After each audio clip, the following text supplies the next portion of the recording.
My name is Stephen Grace. I am the Executive Director of Sports Administration for Boston Public Schools. Hi, Stephen, man. Just being the executive director of sports at the Boston Public Schools, just can you give the audience a little detail of kind of like what your day-to-day operations is like? So I'm fairly new to the role, not to life though, so I've had some experience doing something similar.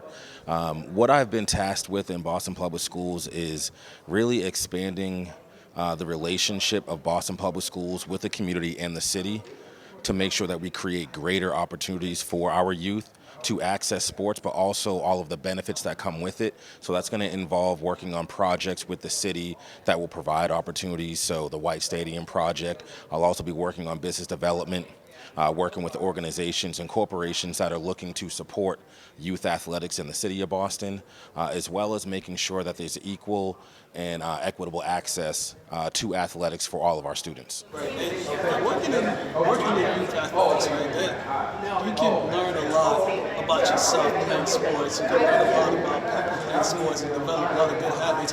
What are some of the habits that you've seen throughout your years working in this space that some of the students that you've worked with, that they've developed and they still use to this day?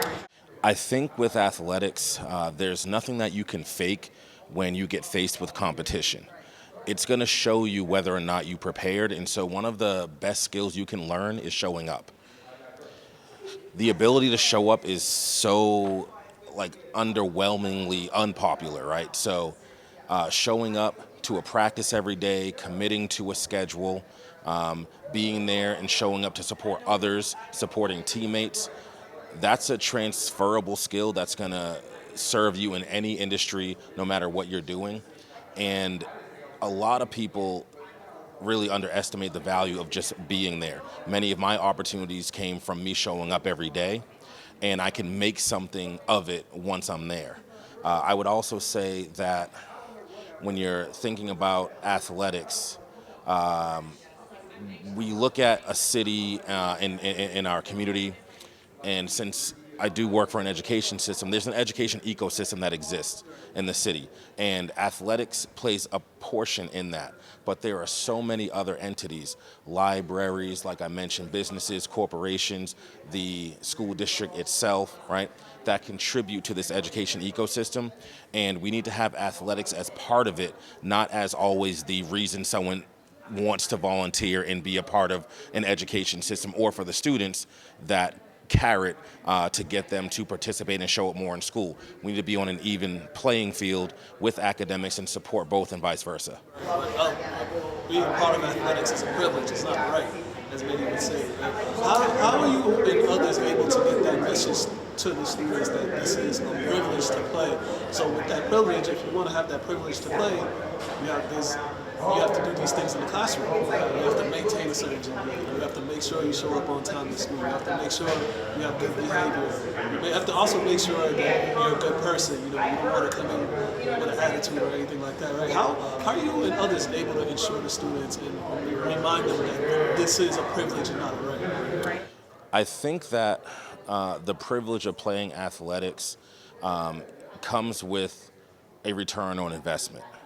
And I think that's what we need to communicate. Like, equity gets thrown out a lot, but there's two sides to equity, right? There's fairness, inclusion, right?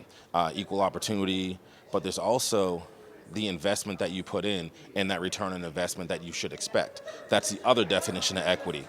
How are we sharing with our youth the benefits that they are going to get by being part of athletics? And are we doing a good enough job of exemplifying that and making sure that they are getting a return on investment, whether it be school, whether it be community, whether it be learning how to operate in another industry. So the ancillary benefits of working in athletics. So data analytics, data science, right? Health, education, all can be part of athletics. And so are we giving them that return on investment and really marketing it that way so that you are part of a decision-making process that's going to ultimately benefit you in the long run? That's what we should be working on, and making sure that we're inclusive and making sure they're part of that decision-making process early on. How do you see like the former Boston Public School student athletes showing their way of helping out this next generation of student athletes? You know, what are some things that you've seen that you really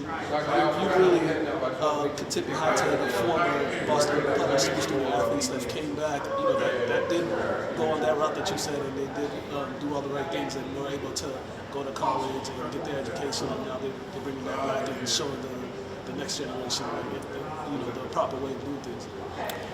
You know, I think that one of the things we prided ourselves on when I coached at New Mission High School and I was an assistant coach for basketball is that we graduated almost 99% of our athletes, but many of them went on to colleges and universities. Well, a lot of them are back in Boston Public Schools now.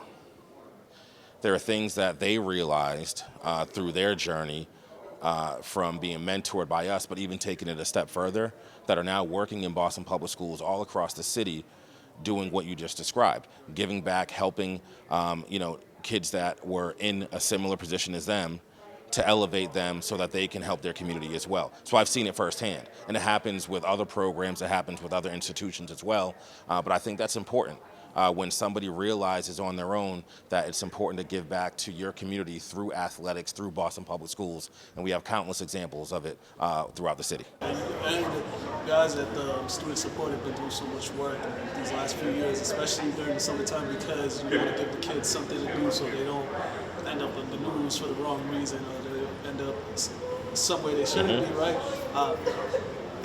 The number of kids that you guys have had throughout the summer in multiple programs, I mean, how have you seen them taking a light into what you guys are doing? Because sometimes it's summer, they want to be outside, they want to do something else, but how have you seen them progress and kind of enjoy with the programs that you guys have given to them? So I'm fairly new to the position, so I started about 2 weeks ago. But in my first 2 weeks, I was able to visit Emmanuel College. I was able to visit the Reggie Lewis Center. I was able to visit the Dearborn. So from esports to women's programs to uplifting programs for our young black males, I was able to see a few of them throughout my 2-week journey here. And what I'm seeing is a lot of engagement and a lot of professionals that are committed to making sure that these kids have options during the summer, even longer than the typical summer programming ends in the city of Boston. So that was really encouraging to me, knowing that there are adults committed to helping committed children and student athletes participate in programs like this from the elementary school level all the way up to high school. What's also more impactful is the fact that there are job opportunities for the kids through these programs as well. And I think we just, touched on that, which was, how are these kids growing older, giving back and participating in the development of younger children in the city, and it's happening through these summer programs as well, and that's what I've been able to see. Right. And as you said, it's fairly 2 weeks into this position, but what's kind of like your 5-year plan at this position, or what's kind of like your 2-year plan is right now, because since you're just getting your foot, getting your feet wet in this position?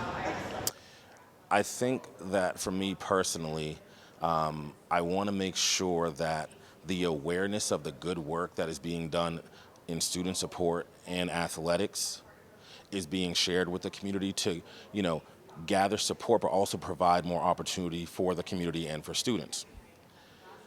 I think we do that a number of ways, but we have to do a better job of communicating in general and bringing more folks to the table to help us develop a plan that's sustainable through systems and processes, so it doesn't depend on one individual for any student athlete success or one individual program. We can move as a unit to bring athletics to a point where it's part of the conversation when you're talking about anything that happens in the city, right? Specifically with education. There's a motto that I've always thought about with athletics, we're the why, right? And a lot of times we're used as that carrot to engage student athletes to, enter into complex worlds of academia, right? And show up every day for attendance. I think we can align ourselves a lot better and make sure that we are eliminating the barriers to experiencing athletics as well. And usually we're used as a way to eliminate barriers to education, but we need to do a better job of considering what's affecting our student athletes, preventing them from experiencing something that could change their lives through Boston Public Schools athletics, and I think we're going to work on that. Third thing is, how is the community supporting athletics, right? We have a city, a lot of people don't know, more money runs through Boston than does New York City, right? So we have a lot of money here. We have a lot of opportunities to tap into some resources to be able to sustain programming and even grow programming. So part of this is going to be business development and how are we engaging and how do we make it easier to support us, right? What are the avenues and the methods that you can support a team, a program, right, or even athletics as a whole in the city? I think we should be doing a better job of engaging and working together with the city of Boston to do that. Lastly, with the school year coming up in about a week or so, right, what is your message to all the students entering the school year, especially those entering high school and those that are entering their last year of high school? You know, I would say this, there's a business to everything, right? There's a business to education, there's a business to athletics, right? And if you are interested in athletics as a means for you to accomplish your goals, hold us accountable. Right? Ask the questions, ask your teachers, ask your principals, ask your support staff in the school how you can get involved with athletics if you truly believe that it is something that could benefit you and your family and your community. And hold us accountable to how we respond and how we're going to make sure that we support you along that journey. Because learning how to do that is part of the process as well, not just showing up every day to play. Good program, right, man. That's it. Thank you. I appreciate it.